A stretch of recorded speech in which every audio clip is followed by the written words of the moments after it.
बरोबर सकाळी 8:40 एक मोठा धक्का जाणवला। आम्हाला स्थानिकांना सुरुवातीला वाटलं की हा भूकंपाचा धक्का आहे, परंतु 4 ते 5 मिनिटांनंतर आकाशामध्ये आगीची धूळ या ठिकाणी धूर आम्हाला दिसला। त्यानंतर आम्ही घटनास्थळाकडे धाव घेतली। 5 ते 7 मिनिटाच्या फरकाने आम्ही या ठिकाणी घटनास्थळी पोहोचलो।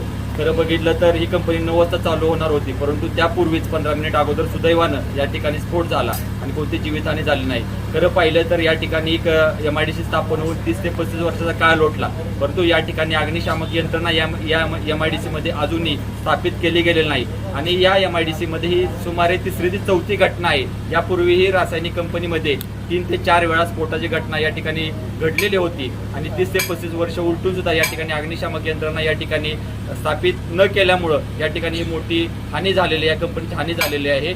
आणि माझी या ठिकाणी मागणी आहे की लवकर प्रशासनाने या ठिकाणी अग्निशामक यंत्रणा या ठिकाणी स्थापन करावी आणि तब्बल 45 मिनिटांनी या ठिकाणी पहिला अग्निशामक यंत्र कराड नगरपालिकेचा आणि सह्याद्री कारखान्याचं या ठिकाणी दाखल झालं।